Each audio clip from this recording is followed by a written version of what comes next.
Chers amis, qui me faites l'honneur de venir m'écouter, parce que c'est vraiment un honneur pour moi d'avoir une assistance aussi choisie et avec des charmantes dames comme ça. C'est toujours agréable d'avoir un public féminin. D'ailleurs, n'ai-je pas dédicacé mon policier, la Vénus de Montségur, à nos femmes? Sans elles, nous serions peu de choses. Et je dis c'est exactement ce que je pense. Donc, je vais vous parler ce soir du réchauffement climatique, mais qu'il soit bien dit que je ne suis pas un spécialiste. Je respecte trop Michel Brunet, Yves Coppens ou Hubert Reeves pour me croire à leur niveau. Je suis, si vous me permettez cette comparaison avec le médical, je suis un généraliste de l'environnement. Bon, bien sûr, depuis que j'ai été stagiaire au laboratoire Arago de Banyuls, dans les années 50, ça ne nous rajeunit pas, je n'ai jamais cessé de m'intéresser à l'environnement, à la mer surtout, mais surtout aux rivages et aux variations climatiques. Pour commencer, je vais rapidement vous résumer l'histoire de la Terre. Alors, j'ai fait un petit schéma.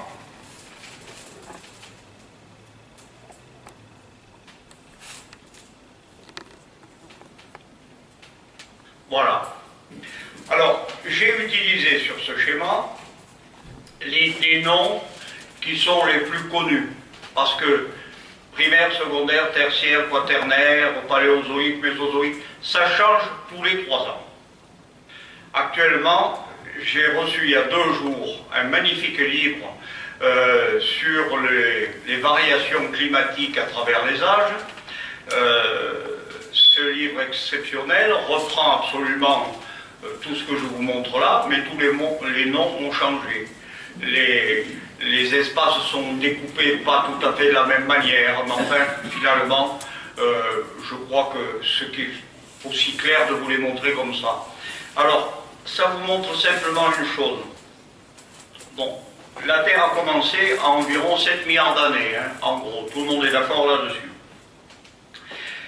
Et elle se terminera dans environ 4 milliards d'années. Donc, mesdames, vous avez le temps, ne vous jetez pas dans les bras du premier venu, vous avez le temps de réfléchir. Comment se terminera la Terre? Eh bien, elle sera absorbée, engloutie par la constellation Andromède, qui nous tourne autour et qui nous guette. Donc, un jour ou l'autre, elle nous absorbera et nous disparaîtrons. Alors, je prends le paléozoïque, ça s'appelle maintenant le ADN. ADN. H-A-D-E-E-N. Pourquoi, on ne sait pas, mais enfin, c'est maintenant comme ça. De même, on a regroupé un certain nombre de choses du secondaire sous le nom de phanérozoïque. Bon, n'ayant pas eu le temps de lire ce livre que j'ai reçu donc, il y a 2 jours, je ne peux pas encore vous dire les tenants et aboutissants de cette dénomination nouvelle. Mais il y a une chose quand même, qui est certaine, c'est que rien ne change sur ce schéma que je vous montre, où vous voyez que vous avez les alternances de périodes désertiques, chaudes, de périodes glaciaires, de périodes, j'allais dire, tempérées, de périodes désertiques, tempérées, glaciaires, etc. Jusqu'à nous, où nous sommes en vert, là, et où nous avons tendance à aller vers un réchauffement. Donc c'est cette tendance que nous allons étudier. Alors il y a quelque chose de très intéressant, c'est que en 1941, un Serbe, M. Milutin Milankovic, a émis une théorie selon laquelle tous les 100 000 ans, la Terre changeait, passait d'une période désertique à une période glaciaire. Donc tous les 1000 ans, tous tous les 1000 ans, il y a une variation d'1 degré, jusqu'à arriver à 100 et puis revenir à 0. Alors cette théorie, il l'a vue en faisant des études astronomiques. C'est ce qu'on appelle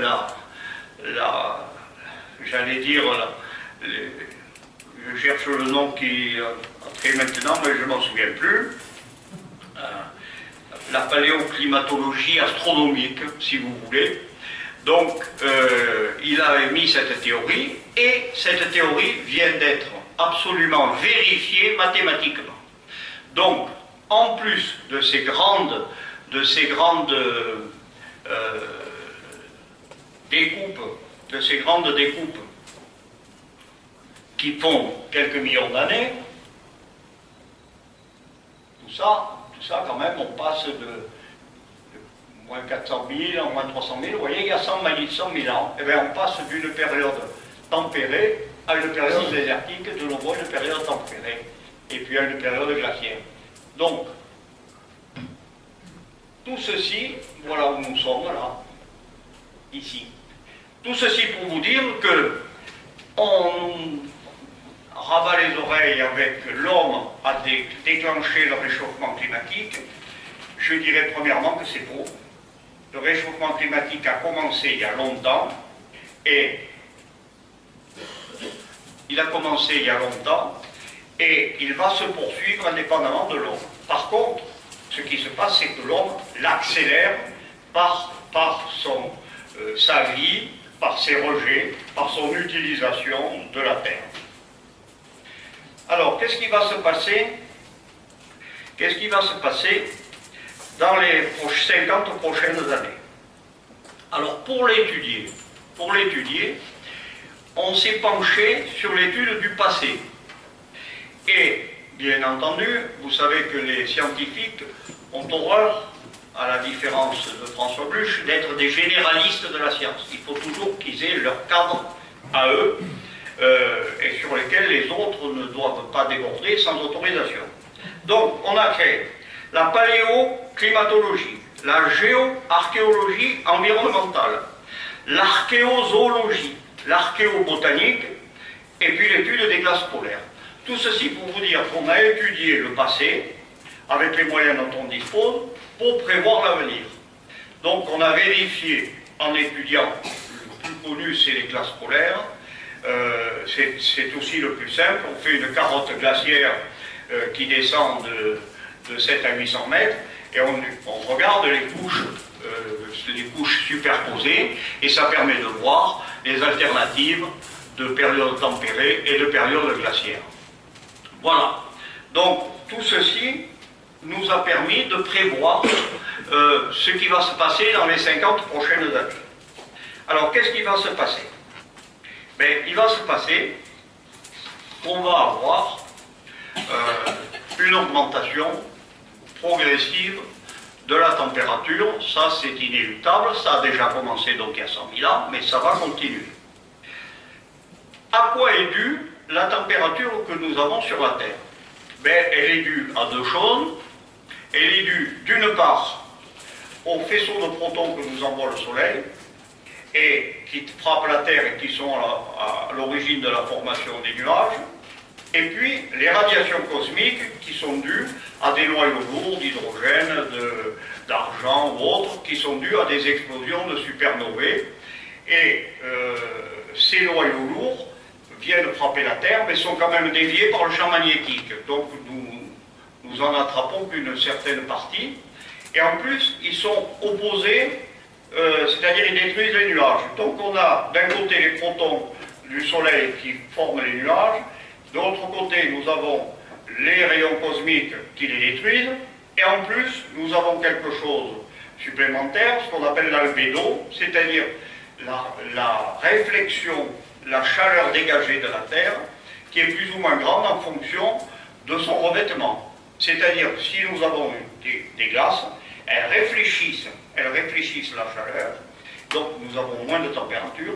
Si ces glaces fondent ou que nous avons des couleurs obscures, ça absorbe les infrarouges et donc ça réchauffe la Terre. Donc tout ceci se mélange pour nous donner ce qui nous attend. ce qui se passe également, c'est que nous avons des phénomènes terrestres, ces phénomènes terrestres,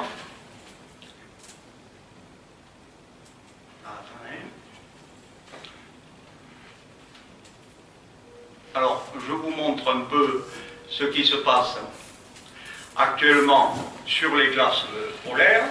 Vous avez en 79, 2003 et 2012, vous voyez les glaces polaires. Vous voyez tout ce que nous avons perdu, tout ce que nous avons perdu. C'est absolument incroyable. Et alors, qu'est-ce qui se passe? Qu'est-ce qui se passe si les glaces polaires fondent? Bon, la disparition de les ours blancs, ça, j'allais dire, c'est quand même, superfétatoire. Surtout qu'on peut toujours prendre les ours blancs, les amener en Antarctique et les faire survivre, ou les mettre dans des eaux. Mais surtout, le gros problème qui nous attend, c'est que les glaces polaires sont à l'origine du Gulf Stream. Sont à l'origine du Gulf Stream, et je vous explique pourquoi. Alors, voilà, le Gulf Stream, donc c'est un courant, vous voyez, un courant chaud, qui traverse l'Atlantique, qui vient du sud de l'Afrique, qui traverse l'Atlantique, là, il va jusqu'au golfe du Mexique, et qui revient vers l'Europe, avant de monter au pôle. Alors, pourquoi fait-il ça?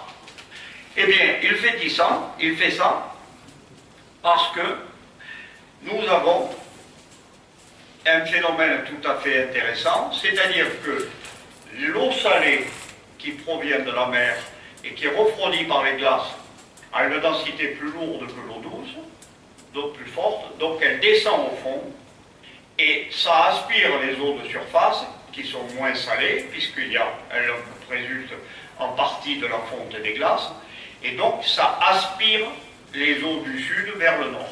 Et le Gulf Stream est dû à la convection thermohaline, comme on l'appelle, d'un grand nombre, mais ce qui permet justement au Gulf Stream de venir donner à la France et à l'Europe un climat tempéré, alors que, rappelons-le, nous sommes à la latitude du Labrador.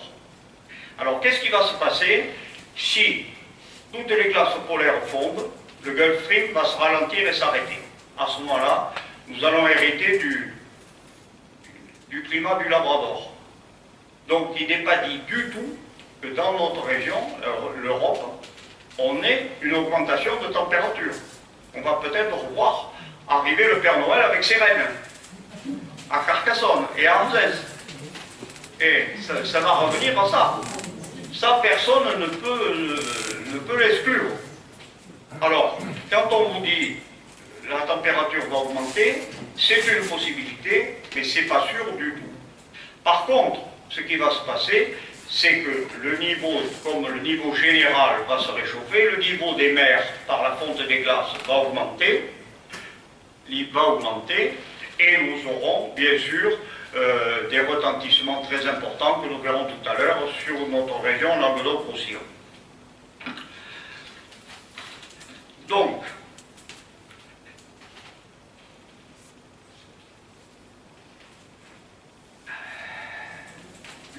oui, un mot à propos des glaces du Kilimandjaro. Ça n'a pas grand-chose à voir avec le Gulf Stream, mais je tiens quand même à faire une rectification.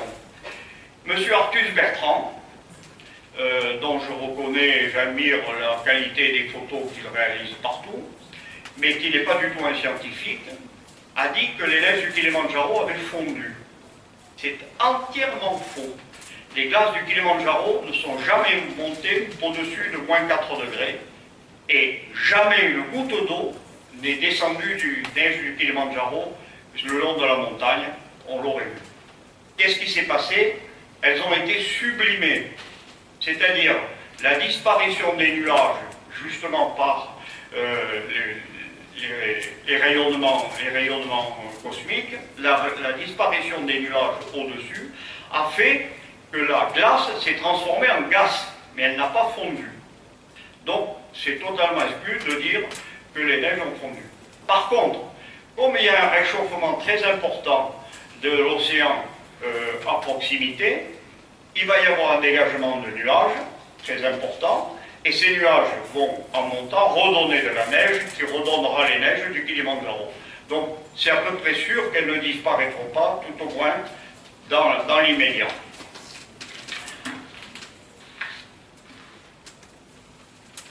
Les répercussions autres de ce changement que nous voyons, c'est d'une part l'extension des déserts d'Afrique. Vous savez que le Sahara descend à peu près de 10 km par an vers le sud. Les dunes descendent de 10 km par an.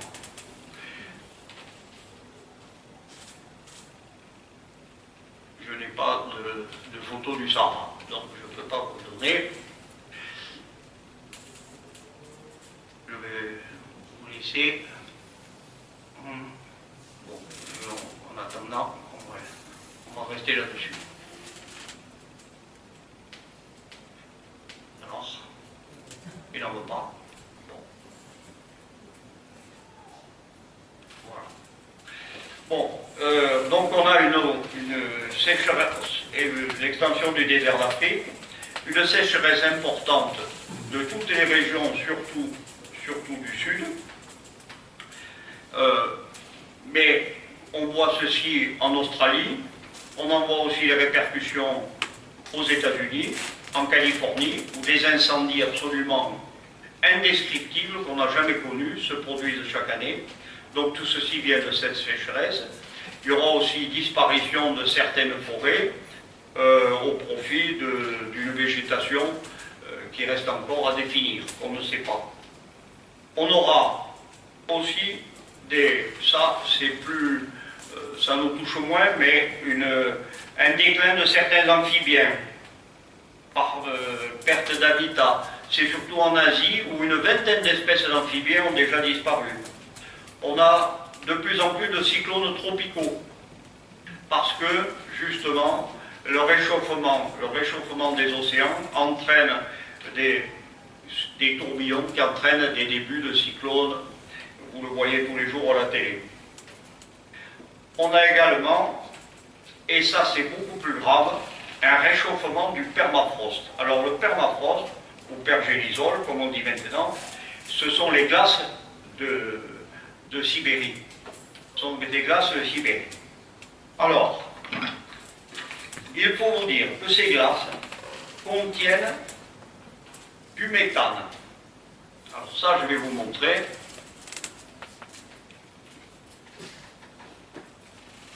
Voilà, contiennent du méthane. Ce méthane, il y en a, les estimations disent 1700 milliards de tonnes environ. Donc, vous vous imaginez ce gaz à effet de serre, le méthane, 1700 milliards de tonnes qui est enfermé dans les territoires gelés de la Sibérie, du nord de la Sibérie. Vous voyez ici, il s'amuse à enflammer ces feux, mais c'est partout qu'il en sort. Et il est extrêmement difficile d'envisager son exploitation parce que, justement, le problème du réchauffement entraîne des catastrophes sur le terrain. Tout le terrain se ramollit, toutes les constructions que vous voyez ici ne tiennent plus, les routes s'effondrent, donc il n'est pas pensable de faire des usines, de capter ce méthane et qui continue à se dégager. Et la plus grande partie actuellement de ce méthane qui se dégage va se déposer au-dessus de la Russie. Et on pense que c'est la Russie qui aura le plus gros réchauffement dans les années qui viennent dû à ce méthane. Alors, qu'est-ce qui va se passer chez nous?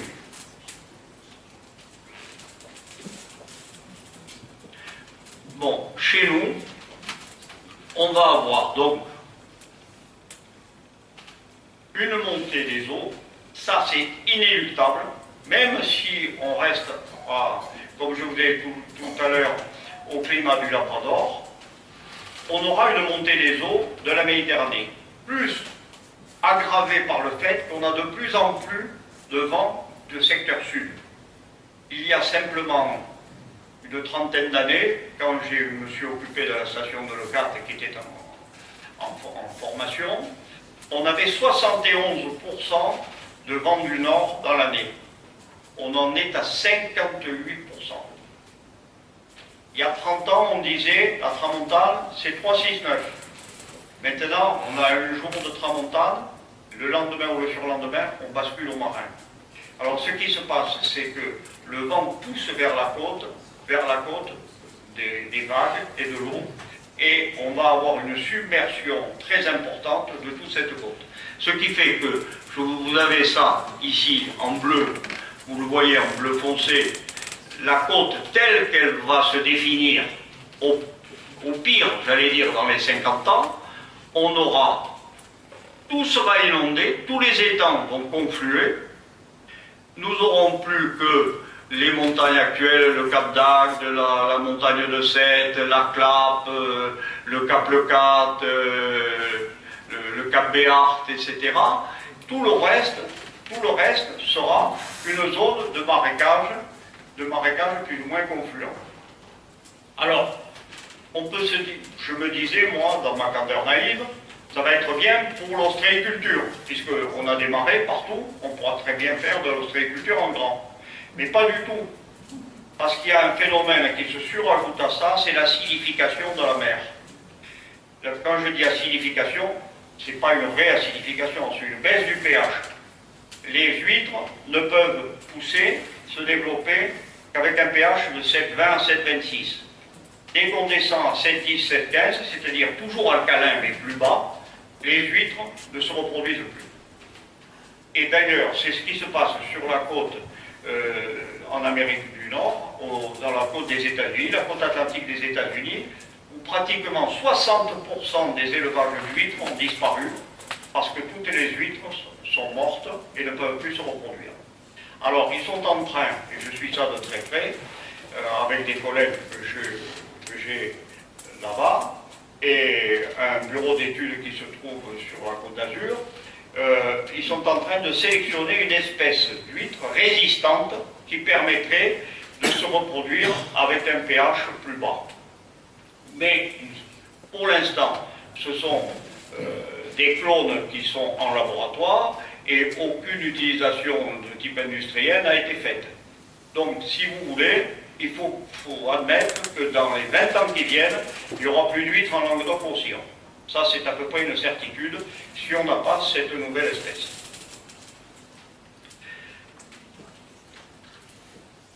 Donc, on va avoir...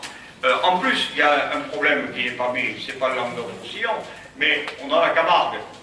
La Camargue, les masses qui se trouvent en bordure du côté des Saintes-Maries de la mer les inonde chaque année. Ça n'arrivait jamais. Mais avec la montée de 0,25 m, 20 à 25 de la Méditerranée, plus les coups de vent du sud, la mer arrive et submerge les terres.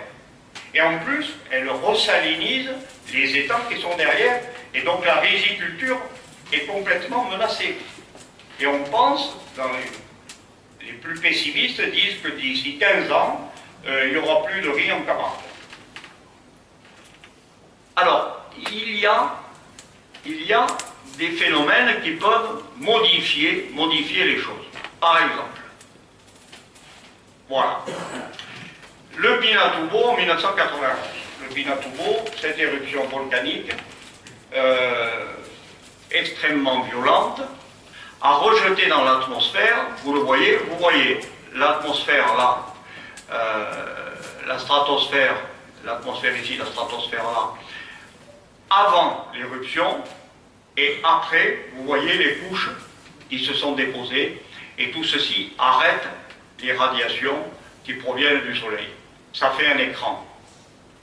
Ce qui fait que le Pinatubo a réussi à faire baisser de 0,2 degrés toute la température de la moitié du continent pendant un an. Simplement cette éruption. Donc, on peut admettre que si 4 volcans de grande, comme le Krakatoa par exemple, arrivent en éruption ensemble, on revient à une ère glaciaire. On revient à la disparition des dinosaures. Alors, vous savez, les dinosaures ont disparu, on ne sait pas pourquoi, donc il y a plusieurs hypothèses. Il y a le Chicxulub, c'est-à-dire un énorme météorite qui a percuté la Terre et qui a dégagé vers la stratosphère donc des masses incroyables de débris, soit en plus des éruptions volcaniques qui ont refroidi le truc, qui ont modifié l'habitat des dinosaures, et c'est pour ça qu'ils ont disparu au Trias et au Crétacé.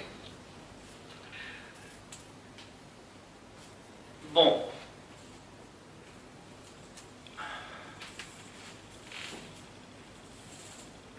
Je vois ici, voilà c'est une vue du pergélisol, du permafrost, de la Sibérie.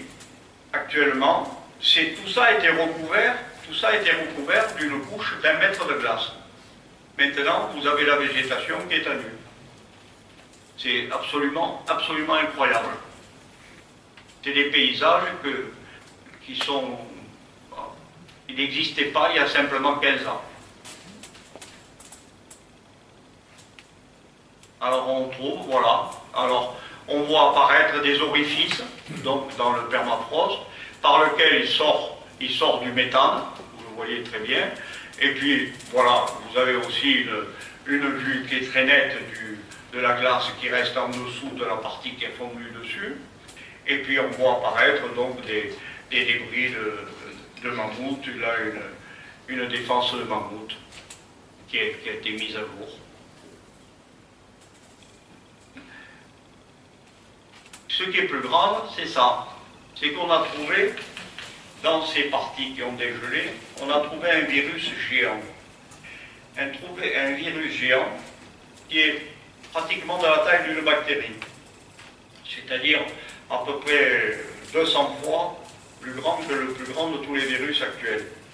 Et on l'a sorti, et on est en train de le cultiver, d'essayer de lui redonner vie. Mais on ne sait pas du tout s'il est pathogène ou pas. Alors, c'est quand même un énorme danger, non pas celui-là, mais tous les autres qu'on n'a pas encore trouvés, et qui peuvent, à l'occasion de ce dégel, ressortir. Alors, qui nous dit que ce virus n'a pas aussi contribué à la disparition des grands pachydermes de cette époque? On ne le sait pas.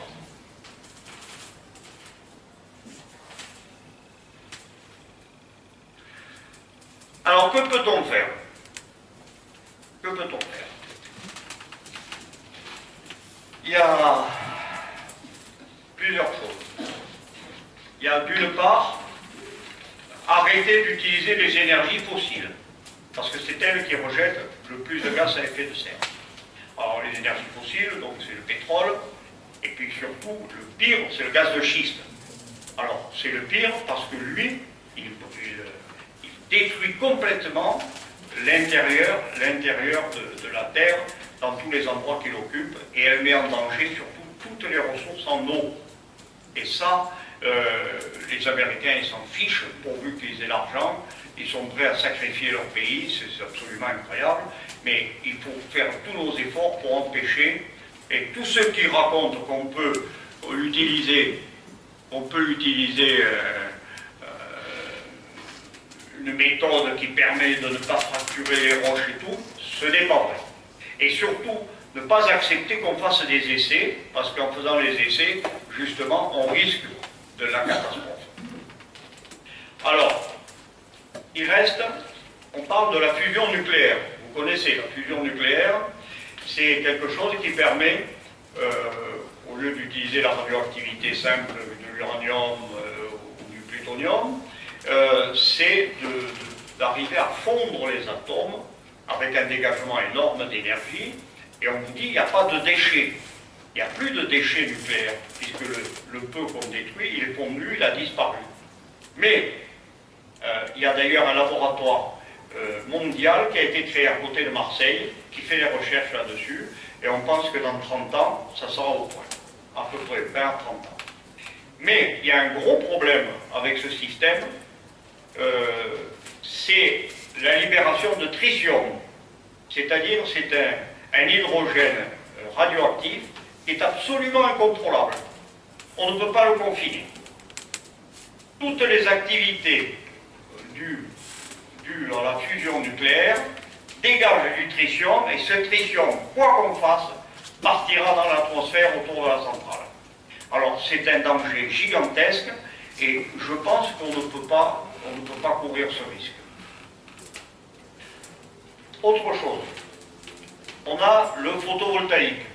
Bon, le photovoltaïque, c'est très bien, quand c'est pas mis en place par des malfrats ou des sociétés qui ne connaissent pas leur travail et qui vous exploitent, c'est très bien le photovoltaïque. Le seul problème, c'est que ça couvre, ils ont tendance à le mettre dans des endroits qui sont des endroits cultivés, pour l'avoir très simple.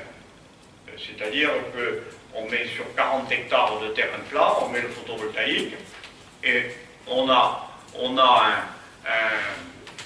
un troupeau de moutons qui broutent l'herbe dessous, parce qu'il ne faut pas aussi que l'herbe pousse. Donc c'est très bien.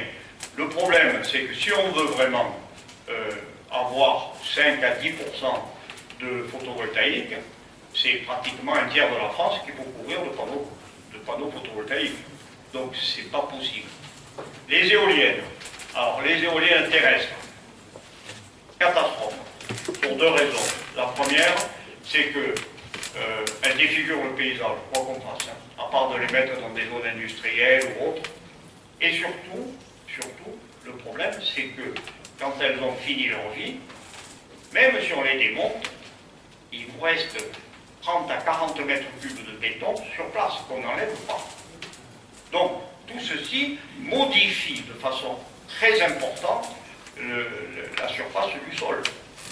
Bon, et quand je dis quand on les démonte, mais quand la société qui a fait déjà changer 5, 6, 10 fois de nom de truc, qui a été revendu, qui a été passé à une autre, etc., n'a pas fait faillite définitivement, et bien les éoliennes restent en place. Alors, celles de la source, ils sont restés pendant 15 ans, et on est allé, nous en Espagne, on a vu une vallée où les éoliennes se touchent, elles sont toutes à l'arrêt, et abandonnées. Donc il y a une vallée complète, entièrement pourrie par des éoliennes mortes. Bon, ça, je pense que c'est pas acceptable non plus. Par contre, moi, je défends un projet. C'est la géothermie. Nous avons en dessous, sous nos pieds, la température qu'il faut pour faire marcher des centrales. Il suffit de creuser, nous avons la chaleur. Alors, comment est-ce que ça marche, la géothermie? Très simple. Voilà. On exploite la chaleur de la Terre, on fait descendre un tube. On fait descendre un tube jusqu'à... Si je prends la bouillante en Guadeloupe qui donne 7% de l'électricité de l'île, la bouillante, c'est entre 800 et 1000 mètres, parce qu'on est en terrain volcanique. Bon, chez nous, ça serait entre 5 et 6 km.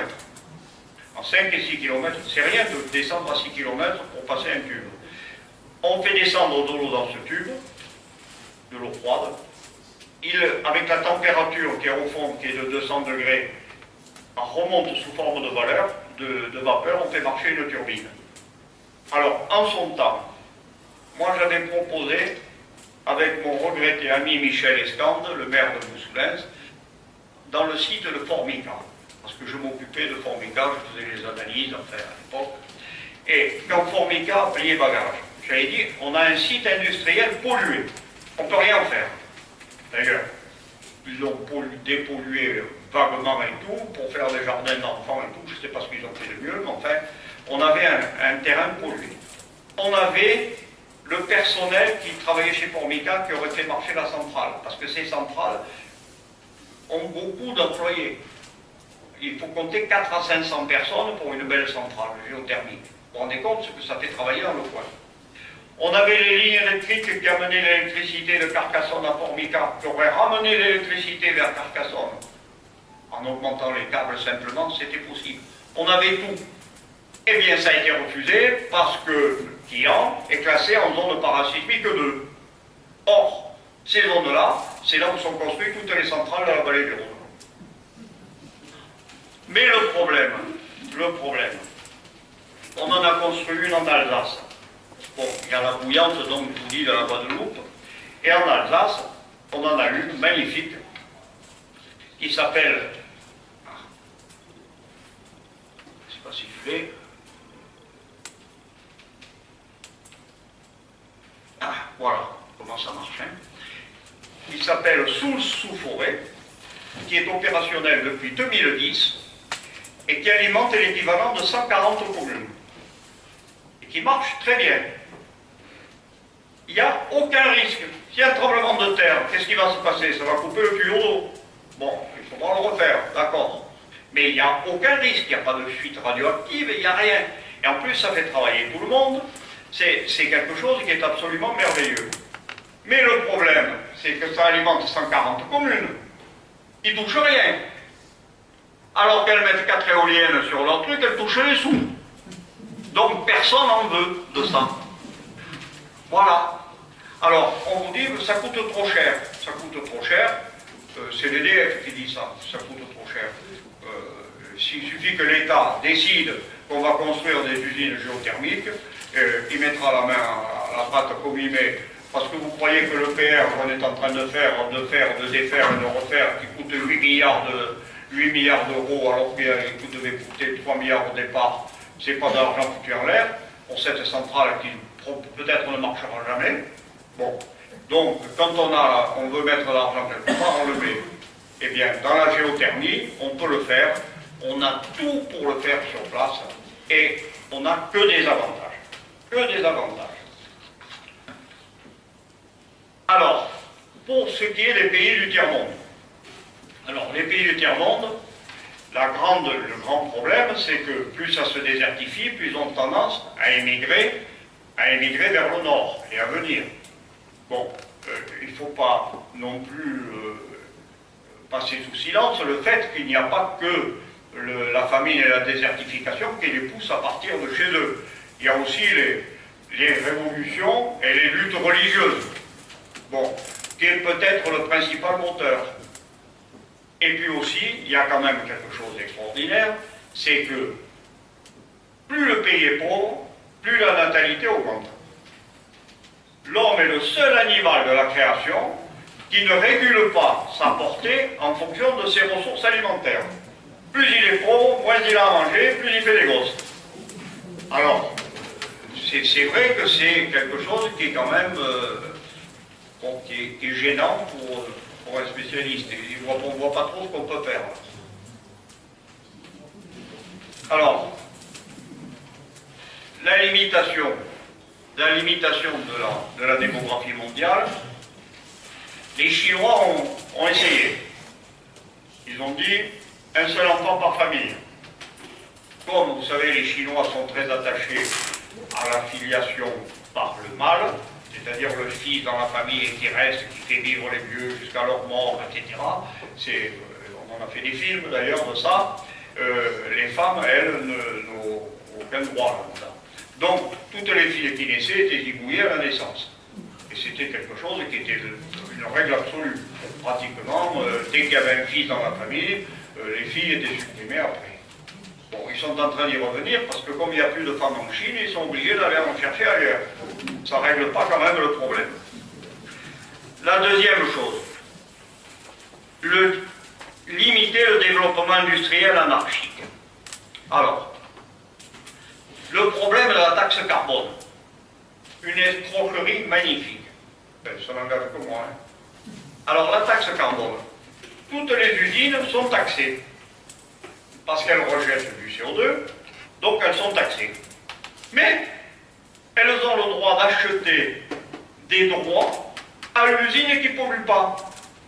Donc celle qui ne pollue pas leur vend les droits. Et donc ça leur permet de continuer à polluer, alors que l'autre elle ne polluait pas non plus. Et pourquoi elle aurait des droits à vendre? C'est complètement incompréhensible pour quelqu'un comme vous et moi, peut-être il y en a dans la salle qui ne sont pas là-dedans, qui n'a pas fait l'ENA. Mais nous, on ne comprend pas. Enfin, on est un peu simple, mais on ne comprend pas. Voilà. Donc la taxe carbone, un échec total. Alors, ce qu'on peut faire aussi, limiter les rejets. Alors, limiter les rejets, et les trier et les réutiliser. Alors, un des exemples le plus beau, que vous pouvez visiter si vous voulez, je vous le conseille, c'est la décharge de Lambert à Narbonne. Ah. La décharge de Lambert à Narbonne, elle réutilise tous les déchets, toutes les vidanges de fosses septiques, tous les déchets fermentescibles, tout, et elle s'est fait une usine à méthane, et elle fait tourner ses appareils, elle fait tourner ses machines avec l'électricité qu'elle produit elle-même avec la fermentation de ça. C'est quelque chose. Il y a donc un tri parfait, un tri sélectif. Une partie des déchets sont réutilisés. Bon, je ne parle pas du verre, vous le savez, mais actuellement on réutilise le plastique, on réutilise le papier, on réutilise beaucoup de choses. Et en plus, avec ce qui est fermentescible, on peut faire de l'électricité et on peut tout utiliser. Donc, on diminue, bien sûr, les rejets. Ensuite, il faudrait arrêter aussi des choses imbéciles. Par exemple, les prélèvements de sable dans les rivières. Vous avez vu que dernièrement, il y a une polémique qui se fait parce qu'il y a l'entreprise Rivière qui veut exploiter du sable à côté de Millevent, à Carcassonne, qui va sortir du lit de l'eau de je ne sais plus combien de dizaines de tonnes par jour, bon, parce qu'on en a besoin pour construire, pour ça, mais le problème de sortir ça des rivières fait que vous condamnez définitivement, parce qu'ils disent dans 30 ans on rendra l'agriculture. C'est faux. Quand vous regardez, vous allez jusqu'à Narbonne et vous regardez à droite tous les terrains qui ont été dragués comme ça, qu'est-ce que vous avez? Vous avez des petits lacs, des petits étangs. Ça n'a jamais été rendu à l'agriculture. Une fois que vous avez creusé tout enlevé, vous avez de l'eau. Vous n'avez pas de terre. Donc tout ceci est faux. Alors ça, c'est quelque chose à supprimer. Autre chose. Arrêtez de planter les résineux chez nous. Quand il y a un incendie, on replante des pins, parce que c'est ce qui pousse le plus vite. Électoralement parlant, quand avant d'arriver à la fin de mon mandat, je vois déjà les arbres qui ont poussé. Si je mets la forêt primaire, c'est-à-dire le chêne vert, il faut 20 ans pour qu'on voit quelque chose. Mais le problème, c'est que quand le feu passe sur une pinède, et moi j'ai connu ça à Montirat, passe sur les pinèdes, même les endroits qui n'ont pas brûlé, la chaleur qui est passée en surface, les pins meurent tout de suite après. Voilà. Donc ils brûlent, l'incendie se propage à une vitesse carabinée sur le sommet des pins. C'est quelque chose d'absolument indescriptible, et je vais vous dire, je l'ai vécu. On m'a téléphoné en me disant, il y a le feu à la Cavaillère, avant que soit fait le lac.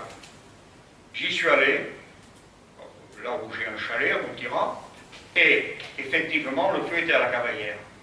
En 20 minutes, sur la cime des pins, le feu est arrivé à Montirat. Il est arrivé à Montirat, il a fait le tour du village, plus personne ne pouvait partir. Et il a commencé à tout brûler au milieu. Et on a dit, on est fichu. Un camion de pompiers qui était là n'avait plus d'eau, je lui ai dit de venir et de pomper dans mon bassin, parce que j'avais un bassin qui permettait au moins de remplir ce camion.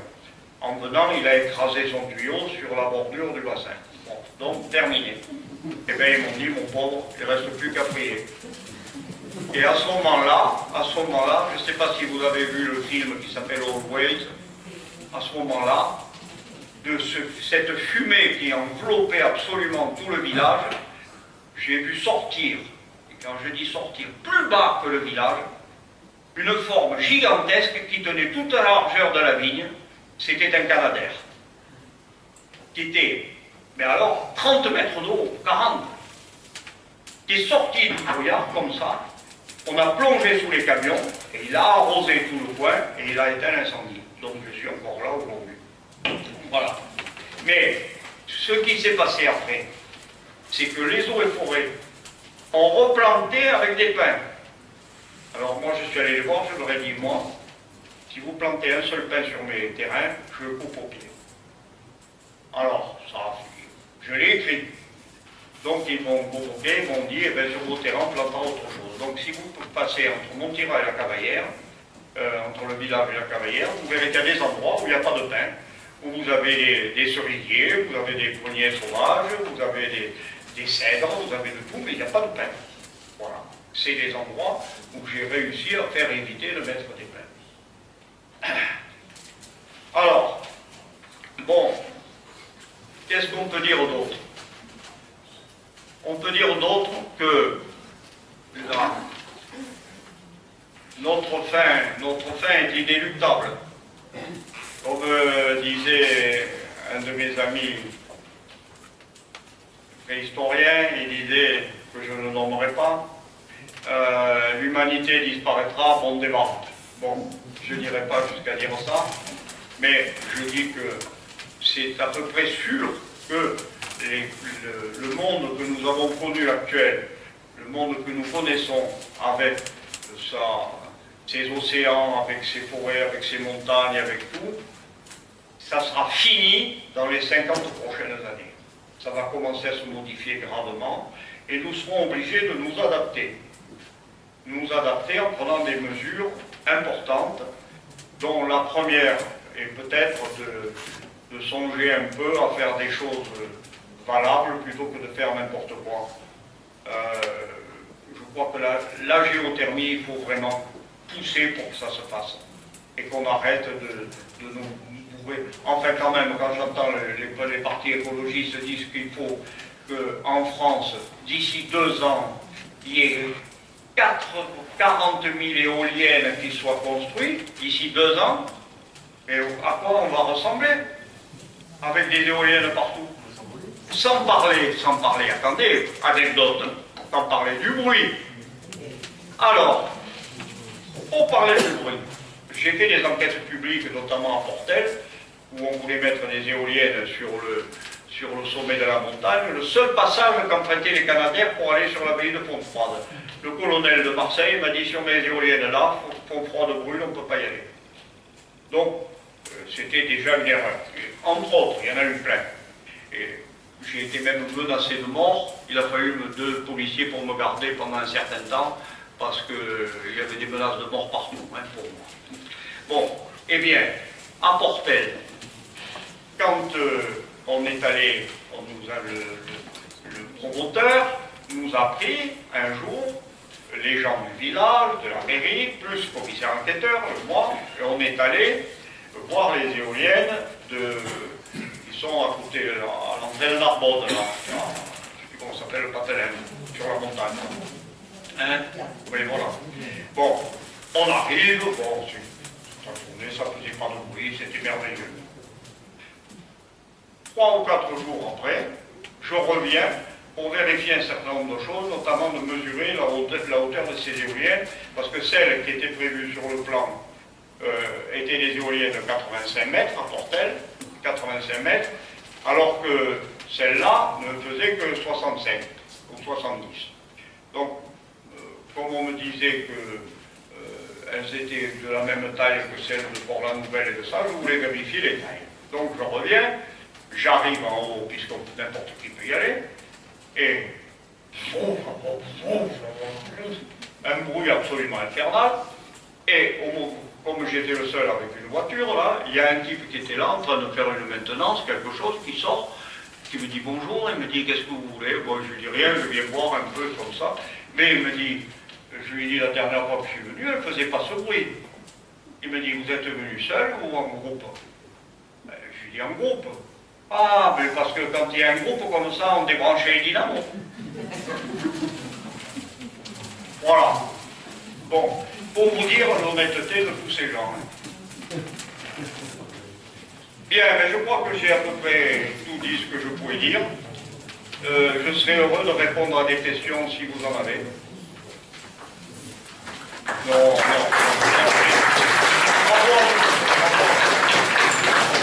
Donc si vous avez des questions.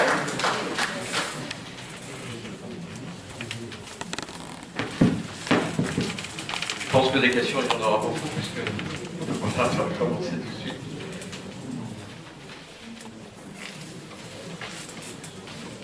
Je ressors de la conférence avec beaucoup d'optimisme. Votre parole est très efficace et très salubre, indépendamment de ce que vous avez évoqué de négatif. La géothermie me parle beaucoup, mais il y a une limitation que vous n'avez pas citée, c'est la limitation des besoins. Est-ce que vous pensez que si on changeait la façon d'être, pas de vivre, mais d'être simplement, en ne prenant pas cette posture anthropocentrique qui fait de l'homme le centre du monde, mais qui respecte les ours polaires autant que les frères humains, si vous voulez, c'est-à-dire que la limitation des besoins serait déjà un grand gain d'énergie. Je pense qu'on sera obligé d'y venir aussi. Mais bien sûr, mais ça me paraît, c'est pas une obligation terminale, ça me paraît une cause première. Si vous voulez. Mais maintenant, comme on est en train de vouloir créer des emplois, relancer la consommation et tout, c'est peut-être pas un sujet à aborder en ce moment.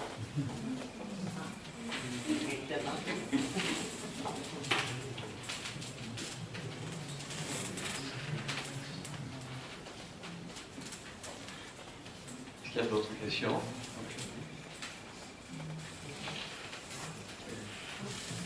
C'est difficile pour moi d'expliquer, mais je m'étonne que vous dites que la mer n'est pas montée. Je suis d'accord, mais on peut faire des digues pour protéger les... Oui, voilà. Parce qu'en Pays-Bas, je suis hollandaise, et en Pays-Bas, on monte déjà les digues 1 ou 1,50 m pendant toute la côte pour protéger notre pays.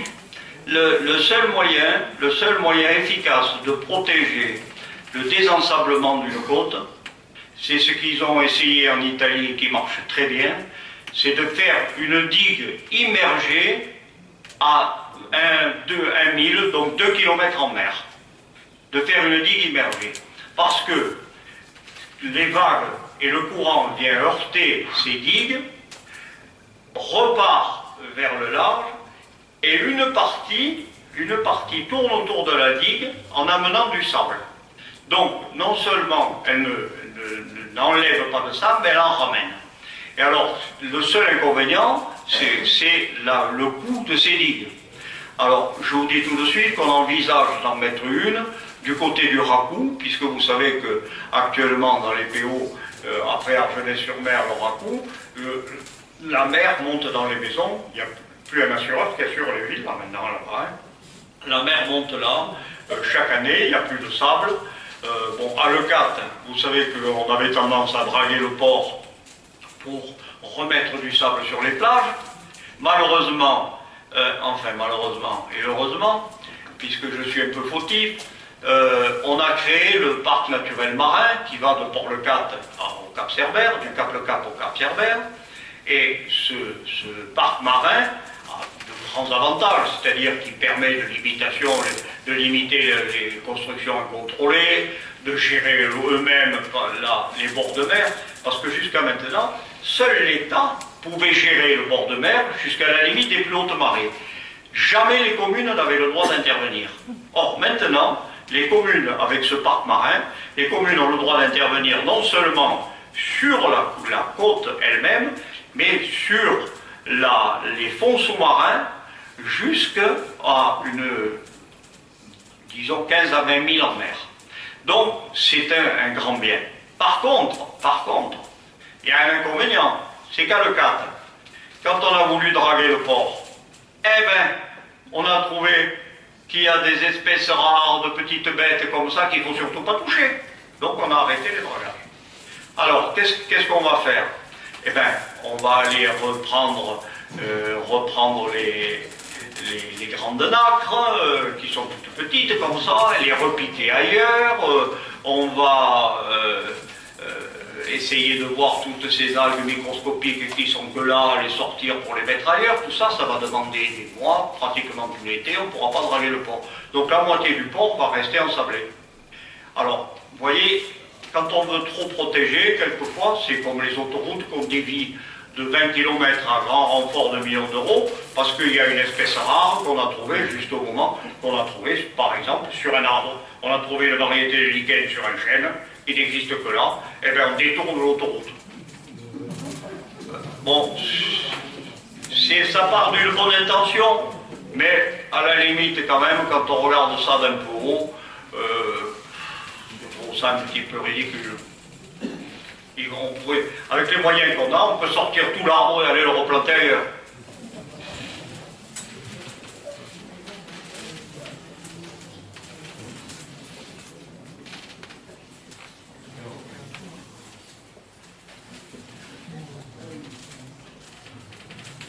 Il n'y a pas d'autres questions ou débats?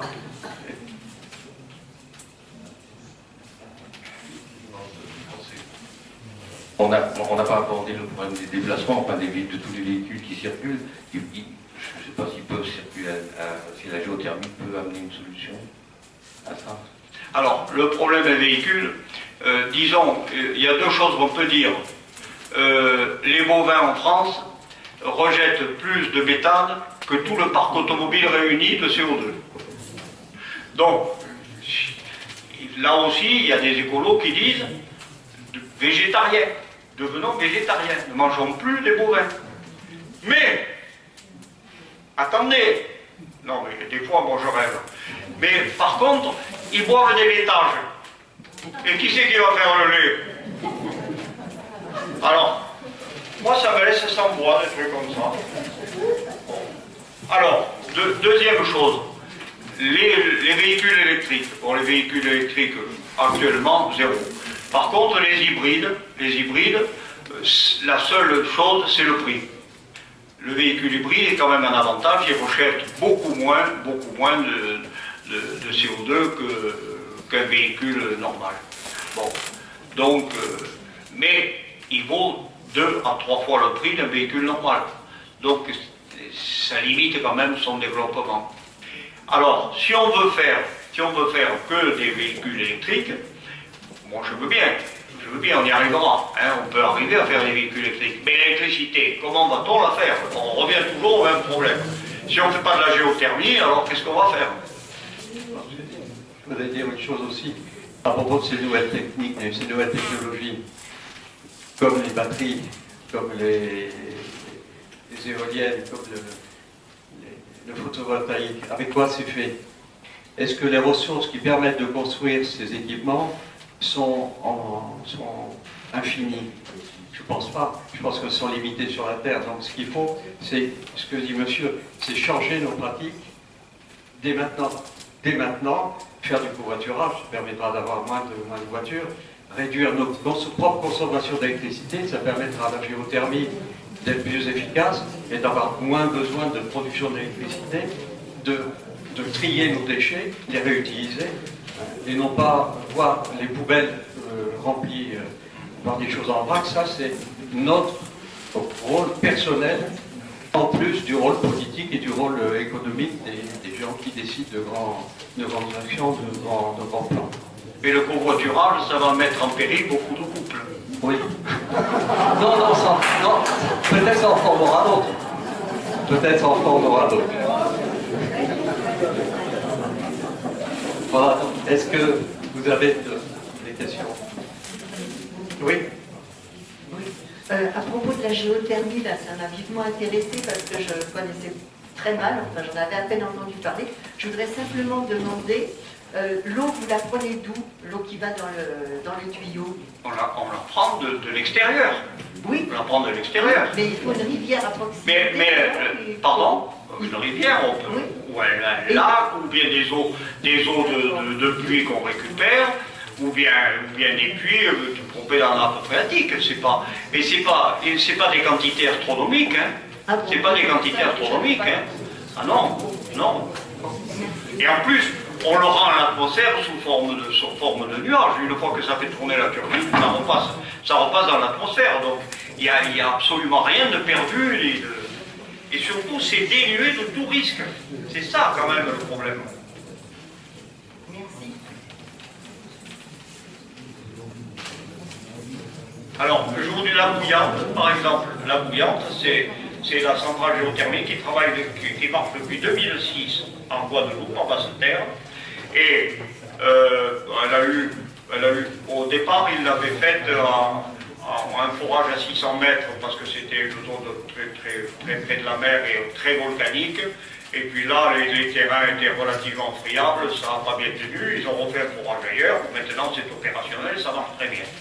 Et je dois vous dire que en octobre 2014, la visite de Madame Ségolène Royal, du voir la bouillante, ainsi que M. Nicolas Hulot, envoyé par le président Hollande. Ils sont allés la voir. Donc, alors, je parle d'une centrale géothermique, mais la géothermie, elle est utile pour n'importe qui. Si vous creusez dans votre jardin à 50 mètres de profondeur, 50 mètres simplement, c'est rien du tout, vous pouvez avoir la température qui vous permet, par exemple, d'empêcher, de maintenir à peu près à 10-15 degrés tous vos radiateurs de la maison. Voilà. Et après, dès qu'il fait froid, vous mettez un peu d'électricité. Si vous descendez plus bas, 100 mètres, 150 mètres ou 200 mètres, vous avez de l'eau encore plus chaude. Actuellement, on peut vous faire dans certains lotissements, il y en a qui l'ont appliqué, on fait des forages à 300 mètres et on a pratiquement 50 à 60% de chauffage diminué dans les lotissements. Et il n'y a pas de danger et ça ne coûte rien. À 1000 mètres de profondeur, dans l'est de la France, donc dans les anciennes mines de charbon, il fait 35 degrés. Dans les galeries, il faisait 35 degrés. Mais à Quillan, on avait tout, on était dans une zone où c'était très près. C'est dommage.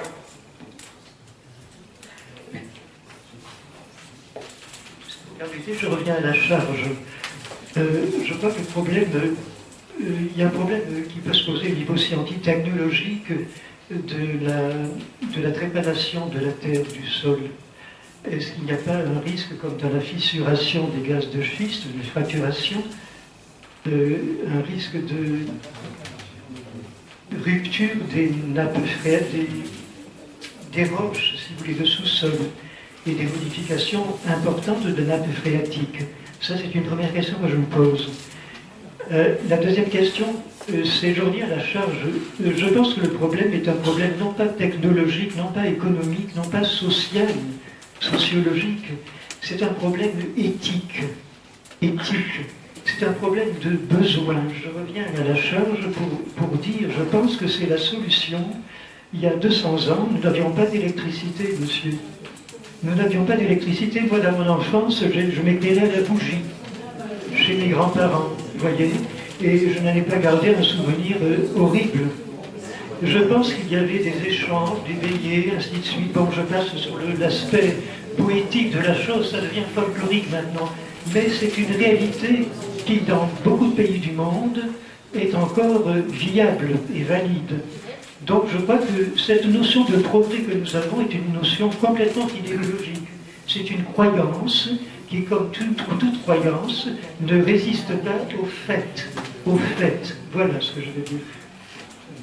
Maintenant, je pense que personne n'a envie de revenir au Moyen-Âge.